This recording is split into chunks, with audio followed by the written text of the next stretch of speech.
On this episode of Flying Doodles, we strap on our parachutes and hop in with Alex, who helps me touch up on my aerobatics in his Waco YMF-5. Airplanes, more specifically biplanes, have run in Alex's family history for coming up on 90 years.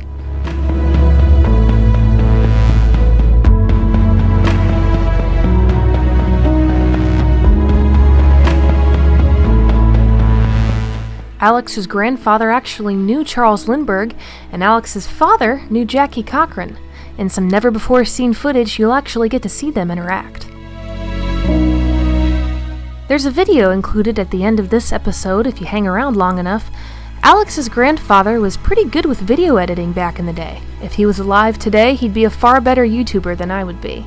So if you're interested, you should really check out some amazing footage of glider towing operations back in the 1950s. Alex and I have flown formation together before, yet until the making of this video I had no idea his family history and how far back it stretches into general aviation. I plan to do that amazing footage better justice in the future, but on behalf of Flying Doodles, thank you Alex for sharing your family legacy with us. Thank you for taking me flying with you in your beautiful YMF, and most of all, thanks for being my friend. I'm Alex Gutierrez, and this is my Waco YMF-5, better known as the Flying Gato. And it's a 1997 Waco that the factory had for many, many years as a factory demo. And then I purchased it about three and a half years ago, and I've really enjoyed it. It's a wonderful flying airplane. The prop is a Hamilton Standard. It's a constant speed prop. It flies wonderful with this prop. You get a little bit better speed than the fixed pitch. So the engine is a 275 horsepower Jacobs. A good friend of mine told me about that. And I promise I'm not trying to be a stickler. Yeah. I promise. It's a great cruiser, but it also does very nicely on aerobatics. So it's a smooth engine, smooth setup. I can fit two people as long as they're not Texas oversized people. If they're roughly probably about 180 to 200 pounds maximum for the two people. You don't do aerobatics with two people in the front. I usually fly it with like 3/4 of a tank when I'm going to do aerobatics. I've done some long cross countries. I flew it from Michigan to Houston when I bought it, and that was those were long days, and it was also in the middle of the winter, so it wasn't fun. But normally I use the airplane a lot to go see my son, who's studying in college at UT Austin. So it's a good 2-hour trip, and it's fun to do that. Biplanes have been in my family for almost 100 years. My grandfather actually soloed in 1922, and my son soloed in 2022. 100 years, almost to the day. So that was fun. My grandfather soloed when he was 17, and my son beat him by a year because he soloed when he was 16. So that's a fun little.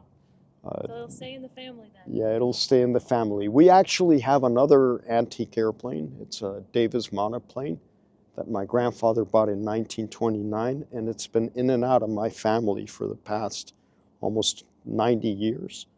We're restoring that airplane, but my grandfather at one point had a tri-motor, a Kreutzer. My father flew competition aerobatics, so he used to have a Pitts S1, what was it, an S1A? And then he had other warplanes as well. He was one of the first members of the Confederate Air Force, now called the Commemorative Air Force. But he flew with Paul Powerenzi, with the Victor Agather, with Axel Wards, a lot of those guys. who've since, I mean, they've all passed away, including my dad. But Well, you were also telling me that he knew Lindbergh and Jackie Cochran, too. my father was a good friend of Jackie Cochran's. And he was at one point the representative for the Federación Aeronáutica Internacional, or the FAI. And he had the first conference in Mexico City in 1963. And actually, in 1962, sorry. And in that conference, Jackie Cochran came, Chuck Yeager came, all of the American astronauts, and then as well as the Russian cosmonauts, Yuri Gagarin and Valentina Tereshkova. And now my son is basically flying, and my two daughters, one of them is really into aviation, the other one is still touch and go, but we hope to get them in the air. How old are they? One of them is 15 years old. Perfect age. That's when you start. She's like really into airplanes. She's got a lot of citation time. And the other one's 17.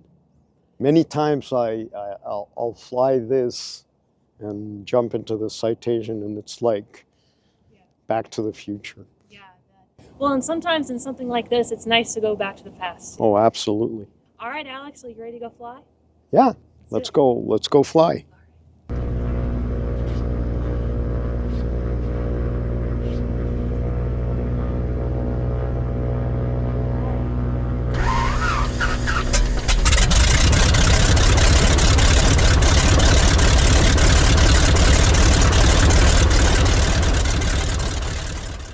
Man, ain't that a pretty sound? Yeah. So what we can do is just fly out to Navasota. Okay. And we can land, and then we can swap.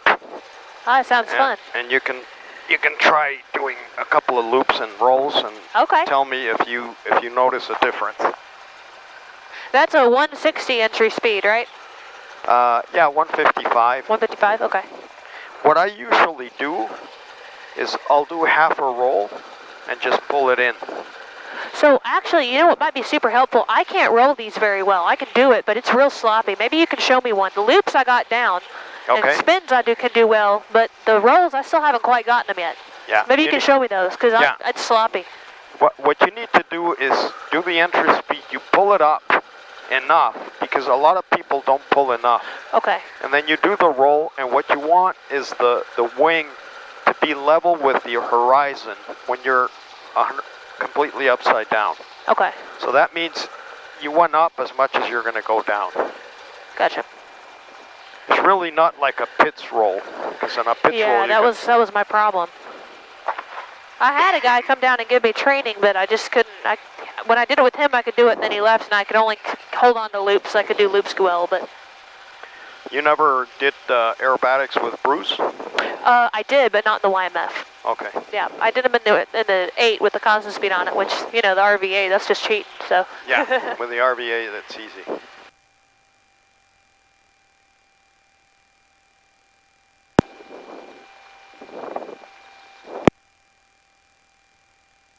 And hooks ground, Waco 789 Whiskey Charlie, we're ready at the Delta ramp. November 789er Whiskey Charlie, runway 17 right at Charlie, taxi via Charlie. Okay, 17 right at Charlie via Charlie, 9 Whiskey Charlie. November 9er Whiskey Charlie, verify that the information you do have is Mike. We have information, Mike, 9 Whiskey Charlie.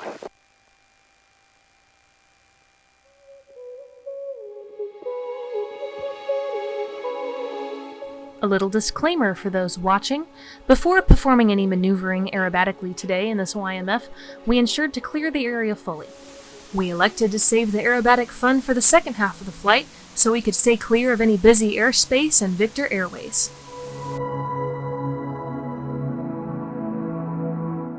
Waco 9er Whiskey Charlie, right turn on course, runway 17 right at Charlie, clear for takeoff. Right turn on course and clear for takeoff, 17 right, 9 Whiskey Charlie.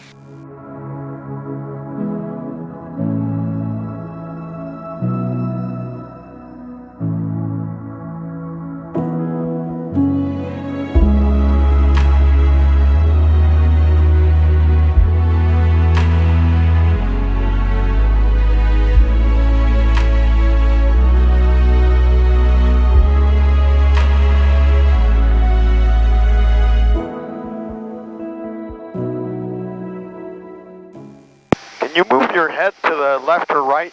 Yep. I'll go down if you want. Yeah. Yeah, just imagine when you got two big old guys in the front. Yeah.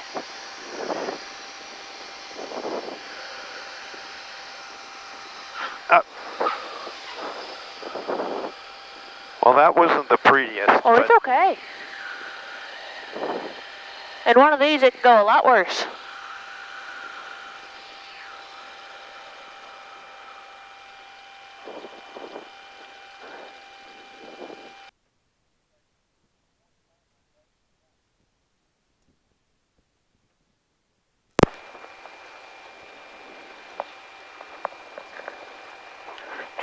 All right, you got me? Yeah, I'm ready. Let me fasten my headset back here. Your setup's not that much different than mine. Yeah. The trim, I use a lot of trim for the landing. Okay, yeah, I see that. I don't know if you use the trim much, but I do. Yeah, just about that much. Yep. All right, I'm gonna check everything's good back here real quick. Parking brakes off, trim's neutral, I'm strapped in. Mags on both, battery master, fuel is in, heat's on. Alrighty. Navasota traffic, Waco 789er Whiskey Charlie is departing runway 17 to the south, Navasota.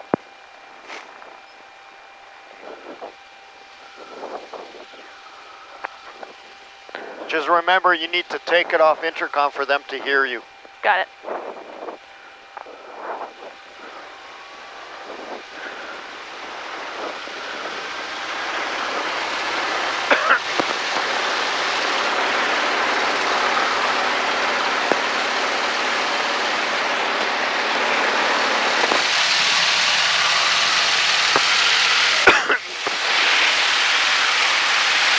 All right, so I got 20 on the RPM and 23 on the manifold pressure, that right? That's good.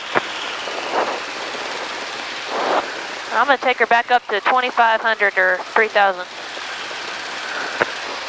It's a very honest airplane.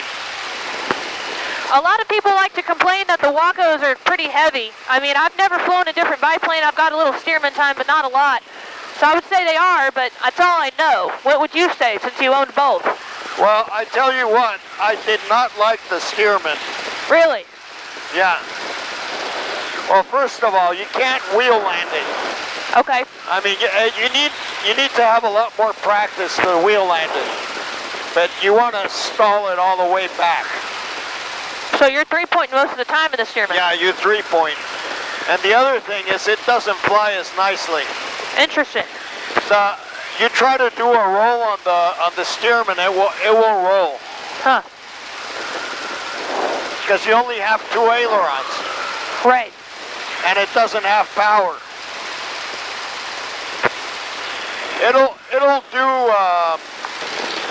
It'll do good loops, and I guess you could roll it if you get a lot of speed, but man, it's a bear. Man. I only ever flew in a Stearman 450, so I don't think I really have a good way to... Well, the 450 is going to have a lot of power. Yeah, that was kind of cheating, I feel like. Yeah. And we'll approach Hooks from the north. Okay. Well, compared to the YMF in Galveston that I occasionally fly tours out of, I would say it's a YMF. Yeah. We're climbing right now 85. I've got the... It's just, this prop does make a difference. It really does. Yeah, I like the prop. You want 2,500 or 3,000? You go up to 3,000. Okay. And then you'll dive it, go up to about 140, and we'll try the roll. Okay.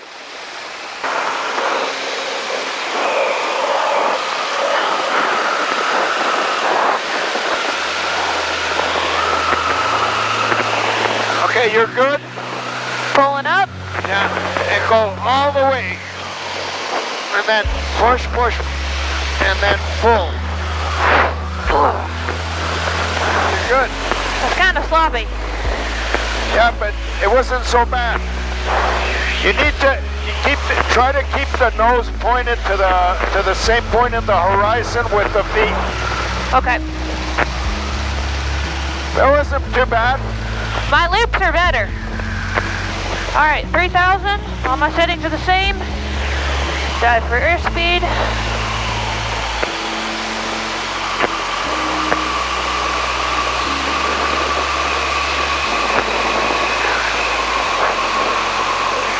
Okay, roll.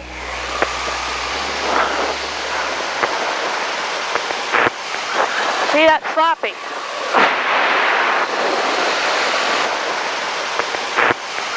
That was a split end. Yeah, that wasn't good. I was watching your RPM though. We didn't overspeed anything.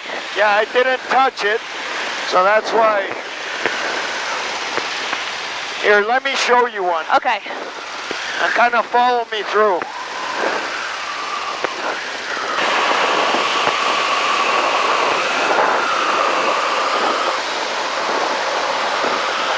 Yeah, that's much nicer.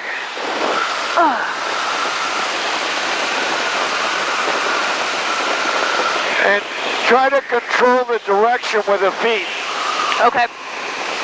And during the roll, try to do it very smooth. Don't yank it. Okay. Pilot. And now, all the way.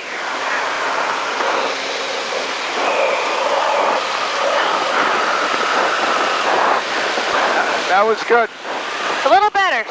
Still not great, but better. We'll call it. I'm getting cold back here. Well, thanks, Alex. I appreciate that. No worries. You're heading back towards Hooks, right? Yeah. Hooks Tower, Waco 789er Whiskey Charlie is about 15 miles to the northwest inbound, full stop. November 789er Whiskey Charlie, Hooks Tower, squawk 5373, enter 2 mile final, rolling 17 right. 5373, 2 mile final for 17 right, Whiskey Charlie.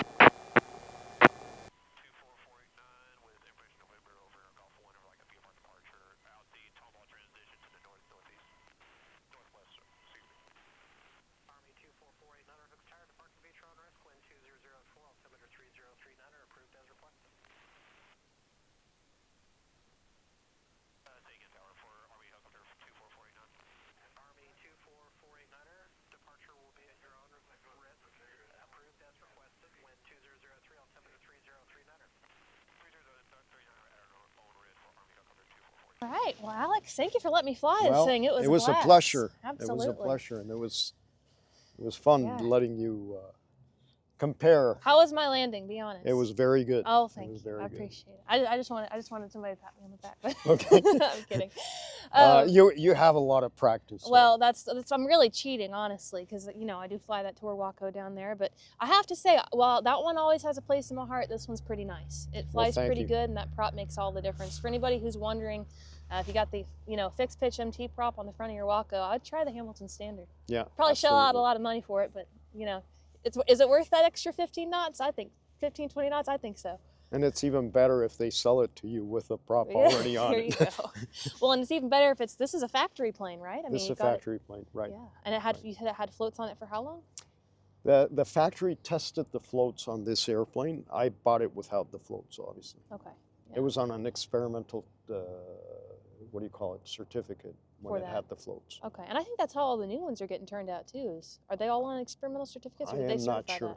that? They might have. Last time I looked at when we were at Oshkosh, I think they certified that, but Okay. it'd be interesting. You think you lose all your useful load, but still, why not? It'd be fun. It's a toy Yeah. anyway, right? So. That's right. All right, you guys. Well, thanks for watching. This was a really fun episode. I just love Wacos.